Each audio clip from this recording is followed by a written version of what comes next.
विद्वानों, आज देखिए हम लोग हैं बोर्ड को नजर रखते हुए आज जो टॉपिक कवर करने वाले हैं वह है वॉइस। और आपके एग्जाम में 2 नंबर आता ही आता है। यह स्पेशल क्लास 10 और क्लास 12 के लिए है। और वैसे कोई भी वीडियो देखेगा उसको समझ में आएगा ही आएगा। देखिए वॉइस को हिंदी में बोलते हैं वॉइस से आपका एक हिसाब से यार रिकवरी हो रहा है, रिवाइज हो रहा है, तो हम ज्यादा एक्सप्लेन तो करेंगे है नहीं, बस आपको अच्छे से सिखा देंगे कि अगर एग्जाम में आएगा तो आप उसको कैसे करोगे। ठीक, अच्छा। तो वॉइस मतलब वॉच, अब वॉच मतलब बातचीत, साउंड।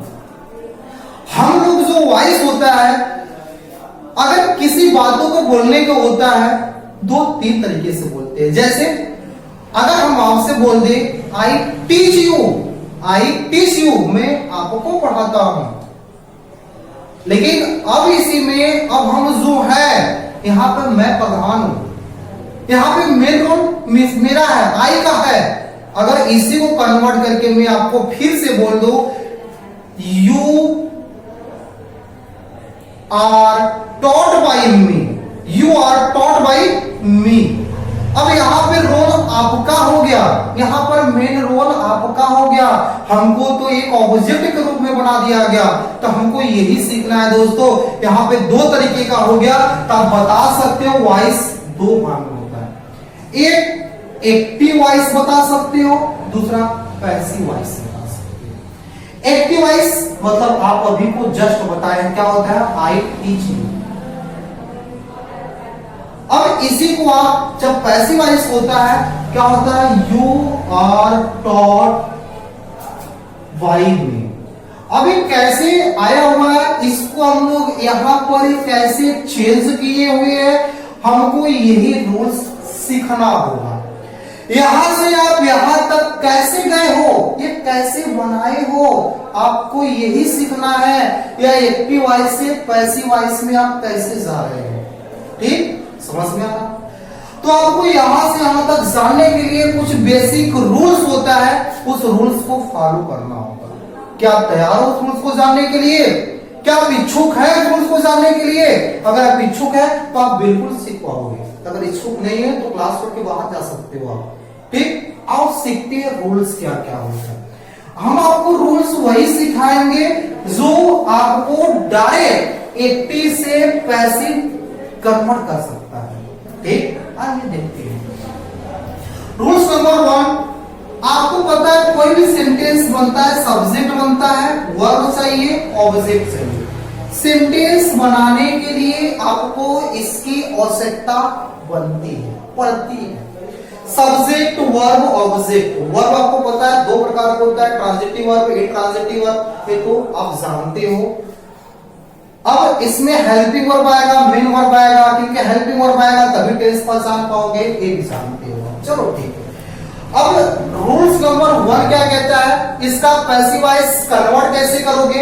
अगर यहाँ पे ऑब्जेक्ट यहाँ पे आ जाता है, जो एक सब्जेक्ट का रोल काम करता है, जो किसका रोल करता है, ऑब्जेक्ट अगर इधर आएगा तो सब्जेक्ट बन जाता है। ठीक, अब इस सब्जेक्ट इधर जाएगा तो बाई सब्जेक्ट होता है, जो ऑब्जेक्ट कार्य करेगा।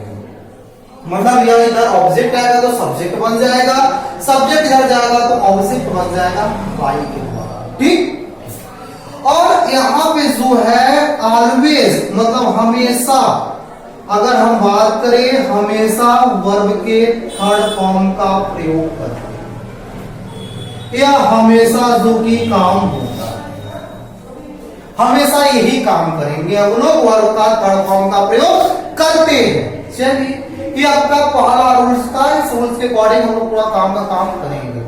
क्या काम था, ऑब्जेक्ट इधर आएगा, सब्जेक्ट इधर जाएगा, वर्ब हमेशा ऑब्जेक्ट, वर्ब का हमेशा थर्ड फॉर्म यूज करते हैं। ठीक है। अब इसके बाद मेरे प्यारे दोस्तों, मेरे प्यारे विद्वानों, सेकेंड रूल्स क्या कहता है। आप प्रोनाउन में पढ़े हो पर्सन क्या होता है, पर्सन में सब्जेक्ट क्या होता है, ऑब्जेक्ट क्या होता है, फर्स्ट पर्सन क्या होता है, सेकेंड पर्सन क्या होता है, पढ़े हो। तो वहां पे तुमको यहाँ पे डिस्कशन करने की जरूरत ही नहीं है। लेकिन फिर भी एक बार आपको हिंट के अनुसार बता देते हैं। जैसे अगर ये सब्जेक्ट है या ऑब्जेक्ट होता है, एक पॉजेसिव होता है। आप इतना तो जानते हो, चलो ठीक है, आप जानते का तो बहुत बढ़िया। आपको पता है फर्स्ट पर्सन होता है, सेकेंड पर्सन होता है, थर्ड पर्सन होता है, 3 पर्सन होता है। तो फर्स्ट पर्सन में आई आता है और क्या होता है वी। आई का ऑब्जेक्ट क्या होता है मी, और पॉजेसिव क्या होता है माई। वी का ऑब्जेक्ट क्या होता है अस, इसका पॉजेसिव क्या होता है अवर। सेकेंड में यू का ऑब्जेक्ट क्या होता है यू, पॉजेसिव क्या होता है योर। समझ गए? अच्छा, आइए नेक्स्ट। थर्ड पर्सन में ही हो गया, सी हो गया, दे हो गया, ठीक है। ही का ऑब्जेक्ट हिम, पॉजेसिव हिज। सी का हर, पॉजेसिव हर। दे का दे, पॉजेसिव दे। मतलब ये आपको याद रहेगा। क्यों याद करना क्यों है? क्योंकि बच्चा ऑब्जेक्ट है, जब ऑब्जेक्ट अगर यहाँ पे मी लिखा रहेगा तो इधर आएगा तो सब्जेक्ट बनेगा कि नहीं बनेगा? तो सब्जेक्ट मी का क्या होता है आई होता है। तो ये आपको जानना पड़ेगा, ये आपको सीखना पड़ेगा, तभी काम कर पाओगे आप। चलो ठीक है, जान लेना। मतलब आपको एक रूल्स हो गया, सेकेंड रूल्स हो गया। तो 2 ही रूल्स में आपको पूरा निपटा देंगे हम। बस यही 2 रूल्स में आपका 2 रूल्स में सबका सब निपटा देंगे हम। और तीसरा रूल्स जो आएगा वो टेंस वाला आएगा। टेंस का हेल्प करो, सब कुछ जानते हो, लेकिन फिर भी उसके अकॉर्डिंग हम करके काम करते हैं। ठीक है ना? चलो आते हैं, लेकिन 2 रूल्स को आपको ध्यान में देना है, ठीक है ना? नोट कर सकते हो आप, ठीक है? आइए आगे। तो मेरे प्यारे विद्वानों, जरा देखिए आप, अगर टेंस रहेगा तो उसका कैसे परिवर्तन हम लोग करते हैं। जैसे आपको पता है टेंस तो 3 ही होता है, एक प्रेजेंट, एक पास्ट, एक फ्यूचर। एक प्रेजेंट, एक पास्ट, एक फ्यूचर, ठीक।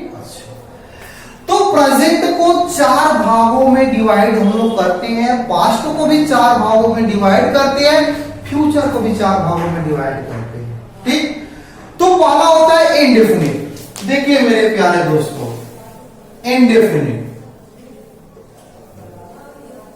अब इस इंडेफिनिट में आपको पता है प्रेजेंट का भी इंडेफिनिट होगा, पास्ट का भी इंडेफिनिट होगा, फ्यूचर का भी इंडेफिनिट होगा।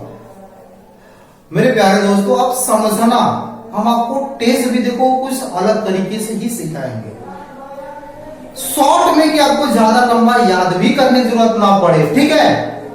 अब इस इंडेफिनिट में आपको पता है अगर प्रेजेंट का होगा, अगर इस प्रेजेंट का होगा तो आपको पता है यस या ईएस देख के पहचानोगे, या तो अगर ये नहीं रहेगा तो या तो किससे पहचानोगे, डू या डस से पहचानोगे।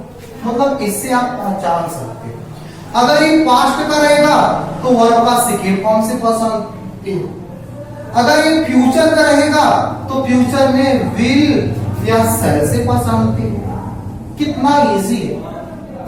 अगर इंडेफिनिट है, अगर प्रेजेंट इंडेफिनिट है तो कैसे पहचानोगे, यस या ईएस से या डू या डस से। अब यहां पे हम टेंस तो पढ़ा नहीं है आपको, ये सब तो आपको ऑलरेडी याद है, क्योंकि आपको सर्व ज्ञाता है, आपको याद है। अब पास्ट का वर्ब का सेकेंड फॉर्म रहेगा, या तो क्या रहेगा, डू रहेगा, सॉरी डू नहीं रहता, डीड रहता है। अगर फ्यूचर है तो विल शैल तो रहेगा, क्योंकि फ्यूचर का मतलब ही होता है विल या शैल। मतलब विल शैल रहेगा तभी फ्यूचर बनेगा, अन्यथा बनेगा ही नहीं मेरे प्यारे दोस्त। अच्छा, ये तो आपका एक्टिव वॉइस नॉर्मल तरीके से कैसे टेंस बनाते हो हम आपको ये सिखाए। लेकिन अगर इसी का पैसिव वॉइस बनाओगे तब कैसे बनेगा, हमको ये सीखना है। पैसिव वॉइस, तो पैसिव वॉइस सीखने के लिए मेरे प्यारे दोस्तों बस जरा आप तरीका याद रखो, ट्रिक याद रखो, कैसे हमको बनाना है, हमको समझे ना? समझ देखो, प्रेजेंट इंडेफिनिट है, जरा कल्पना करो, प्रेजेंट इंडेफिनिट के बाद क्या आएगा, past indefinite, sorry present continuous. आपको पैसिव वॉइस बनाने के लिए प्रेजेंट इंडेफिनिट का हेल्पिंग वर्ब की आवश्यकता पड़ेगी। अब इसके पास हेल्पिंग वर्ब नहीं है तो बगल वाले के पास जाता है, उसके बगल में प्रेजेंट कंटीन्यूअस है तो इसका पैसिव वॉइस बनाना पड़ेगा। अब उस कंटीन्यूअस से हेल्पिंग वर्ब मानता है, क्या मानता है? कंटीन्यूअस से, मतलब कैसे बनाएंगे? सब्जेक्ट हो जाएगा और क्या हो जाएगा? इज है मान मिलेगा, बगल वाले से इज है मान लेगा। और आपको जस्ट बताया है कि पैसिव वॉइस में हमेशा वर्ब का थर्ड फॉर्म का यूज होता है और वर्ब का थर्ड फॉर्म लगा प्लस इधर जाएगा बाई द सब्जेक्ट हो जाएगा। अब यहाँ पे ऑब्जेक्ट लिख सकते हो, चेंज हो रहा है लेकिन रोल किसका काम करेगा? सब्जेक्ट का काम करेगा। मतलब आप समझ गए यार ना कि इसमें काम किसका हो रहा है, कि मतलब बगल वाले से जितना भी इंडिपेंडेंट है यही काम करेगा। आपको तो यही सिखाना चाहते हैं ना यार, आपको यही सिखाना चाहते हैं कि इंडिपेंडेंट मतलब यार भिखारी समझ लो, बगल वाले से मांगने जाता है, पड़ोसी के पास जाता है तो पड़ोसी तो कंटीन्यूअस ही है ना, तो कंटीन्यूअस से मांगने जाएगा, हेल्पिंग वर्ब मांगने जाएगा, यही काम करेगा। देखो अगर पास्ट है तो पास्ट तो भी यही काम करेगा, अगर ऑब्जेक्ट लिखना चाहते तो ऑब्जेक्ट, लेकिन रोल काम करेगा किसका है? सब्जेक्ट ही करेगा। अब पास्ट कंटीन्यूअस के पास जाएगा, वाज भी है ना, ये सिखाया ना आपको। लेकिन मेरे दोस्त आपको बताए हैं कि हमेशा वर्ब का थर्ड फॉर्म ही लगता है, तो थर्ड फॉर्म लगाओगे आप, यही काम देखो पास्ट का बन गया। इतना यार प्रोसेस आप ध्यान दो कि कैसे हो रहा है, अगर जैसे प्रोसेस ध्यान दोगे आपको समझ में आ जाएगा, सबका सब फंडा ही समझ में आ जाएगा यार। और इसमें कुछ याद करने वाला चीज नहीं है कि बड़ा से बड़ा आपको रूल्स याद करवाए, रूल्स होता है लेकिन आपको उस रूल्स को कितना शॉर्ट में बता दिया गया है, बस आपको ये ध्यान देना है और अच्छे से समझना है मेरे दोस्त। अब फ्यूचर में है तो फ्यूचर में ऑब्जेक्ट तो रहेगा जो सब्जेक्ट का रोल करता है, प्लस बगल के पास जाएगा तो उसके पास क्या होता है? बी होता है। क्या होता है? बी लगा दो इसमें आप। और पता है कि वर्ब का थर्ड फॉर्म लगता है तो वर्ब का थर्ड फॉर्म लगा दो प्लस वाई सबसे। यार प्रोसेस को देखो आप, देखो आगे आपको कोई सारे एग्जाम्पल तो बता ही नहीं रहे, वही एग्जाम्पल भी सिखाएंगे हम, आपको सब बताया जाएगा। थोड़ा सा सब्र रखो कि क्या हो रहा है क्या नहीं हो रहा है, ठीक है? कितना टाइम हो? 10 हो जाएगा, वही तो पौने 7 ना, सही आ रहा है ना? तो सही तो आ रहा है, कितना दिक्कत है? 13 मिनट भी हुआ यार, मैं इसको समझा दे आज पूरा, बस इंक डालते पहले इसका हो गया।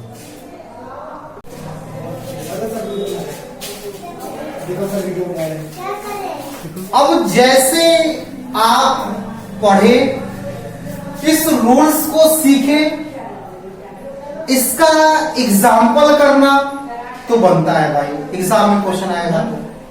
कैसे करेंगे? देखो अगर एग्जाम्पल अगर आपको देता है, अभी जो एग्जाम्पल लिए थे उसी को लेते हैं, आई टीच यू। अब इस ये क्या है? सब्जेक्ट है, ये क्या है? वर्ब है, ये क्या है? ऑब्जेक्ट है। ये टेंस कौन सा है?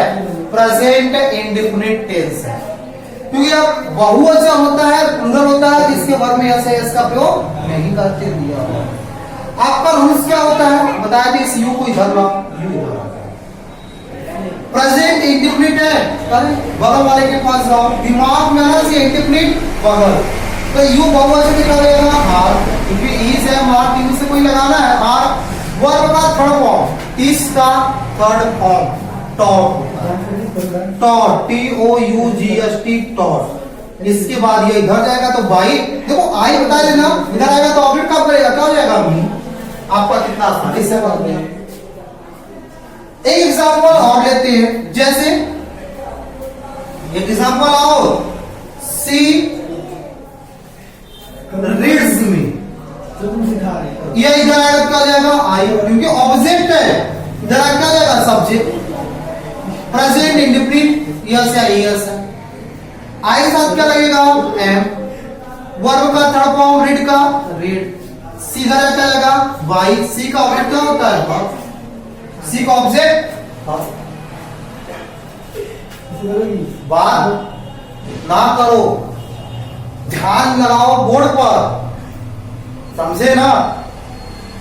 हम सभी को बता रहे हैं, जो ऑफलाइन मेरी क्लासेस चल रही है वो भी जो पढ़ रहे हैं, उसको भी समझा रहे हैं और मेरे प्यारे जो विद्वान ऑनलाइन सीख रहे हैं उसको भी बता रहे हैं कि आप ध्यान लगाओ बोर्ड पर, ऑटोमेटिक समझ जाओगे। ठीक है भाई, बहुत भाई ट्रैफिक तो चलेगा ही ना, आवाज तो आएगा ही ना।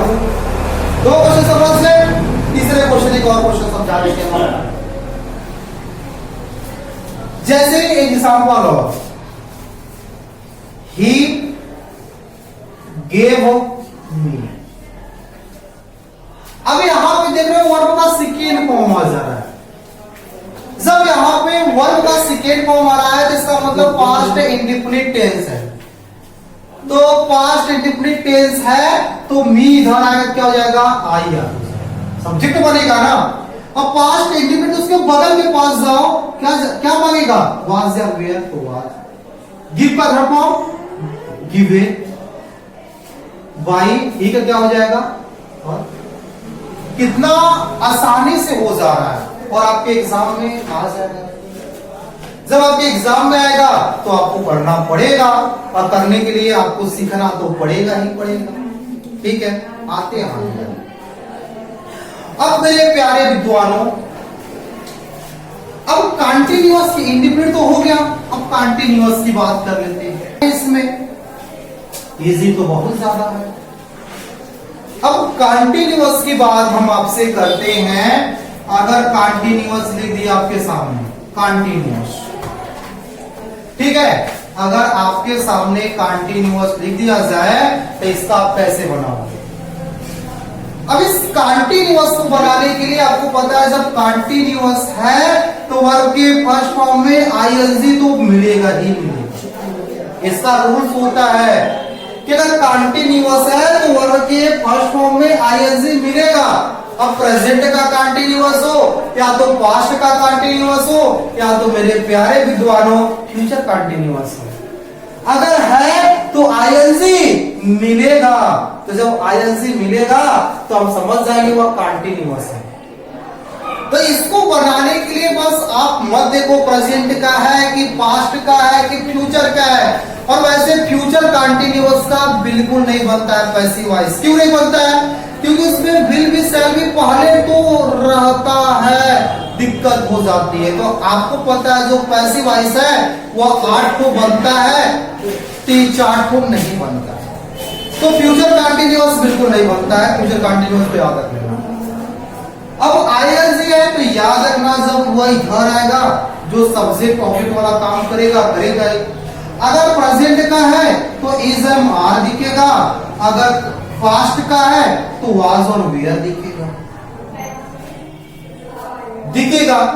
अगर और उसके बाद वर्ब के फर्स्ट फॉर्म में आईएनजी दिखता है प्लस ऑब्जेक्ट दिखता है। यहां पे चलो सब्जेक्ट ले लेते हैं, इसका पैसिव वॉइस सिखा देते हैं आपको। अगर इसका पैसिव वॉइस आप बनाओगे तो कैसे बनेगा? देखो इज एम आर रहेगा तो प्रेजेंट कंटिन्यूअस, वाज रहेगा तो पास्ट कंटिन्यूअस, आईएनजी तो दोनों ही रहता है। इसको बनाने के लिए ऑब्जेक्ट को पहले आता है आएगा जो सब्जेक्ट का काम करेगा, प्लस ये जो है ये तो रहेगा ही। इससे कोई मतलब ही नहीं रखना है आपको। इससे काहे मतलब रख रहे हो यार? अब देखो आप हमेशा देखते हो जो आईएनजी का फॉर्म आता है वो हमेशा वर्ब के फर्स्ट में होता है। ऐसा नहीं कि वर्ब के थर्ड फॉर्म में लग जाए। आईएनजी से जुड़ सकता है, कभी नहीं जुड़ेगा। जैसे अगर गिवेन है वर्ब का थर्ड फॉर्म, इसमें आईएनजी लगाओ, गिवेनिंग नहीं, गिविंग होता है। आईएनजी इसमें लगता है वर्ब के फर्स्ट फॉर्म में। वर्ब के फर्स्ट फॉर्म में आईएनजी लगता है, थर्ड फॉर्म में नहीं लगता है। ऐसा नहीं होता है। तो इस आपको पता है पैसिव वॉइस में थर्ड फॉर्म लगाना है, ये तो अनिवार्य है। अनिवार्य है पैसिव वॉइस में वर्ब का थर्ड फॉर्म लगाना। अब यहाँ पे आईएनजी को हटाओ कैसे? बी लगा के, बी आईएनजी प्लस वर्ब का थर्ड फॉर्म है प्लस वाई सब्जेक्ट है। सब्जेक्ट ये जो सब्जेक्ट है ये तो उधर जाएगा ना, इधर जा रहा है इधर जाएगा आपका जो मतलब ऐसे बना देना है। क्या कठिन है इसमें? क्या समस्याएं हो रही है आपको? समस्या हो रही है? नहीं हो रही। ध्यान से देखो, समस्या तो नहीं होनी चाहिए। चलो ठीक है। एग्जाम्पल, अरे जरूर एग्जाम्पल करवाएंगे। जैसे बोलते she is reading, she is reading a book. देखो she is reading a book. अब आईएनजी आ गया, आईएनजी आ गया मतलब ऑब्जेक्ट इधर आया, क्या हो जाएगा अ बुक। यहां पे एक वचन है तो इज तो लगेगा ही, बहुवचन होता तो आर लगता। अब उसके बाद आईएनजी को हटाना है तो बी, आईएनजी को हटाना है ना, और वैसे रूल्स में तो बताइए हम आईएनजी को कैसे हटाएंगे। तो रूल्स के अकॉर्डिंग करोगे का समस्या होगी आपको। प्रोसेस को ध्यान दो, आप कैसे काम हो रहा है, आपको रूल्स ऑटोमेटिक बन जाएगा। बी वर्ब का थर्ड फॉर्म, रीड का थर्ड फॉर्म क्या होता है, रीड का थर्ड फॉर्म रीड। देखो ही इधर है, क्या हो जाएगा बाई और हो जाएगा। यही काम करना पड़ता है। ये एग्जांपल हो, अभी लेते हैं सब आपके एग्जांपल हो। अच्छा परफेक्ट का, चलो परफेक्ट का बता, जो भी आपको रहेगा उसके अकॉर्डिंग काम करना होगा। कंटिन्यूअस जो भी सामने है वैसे ही करना है, ठीक। अब हम लोग परफेक्ट पर आ जाते हैं और परफेक्ट को सीखते हैं, ठीक है।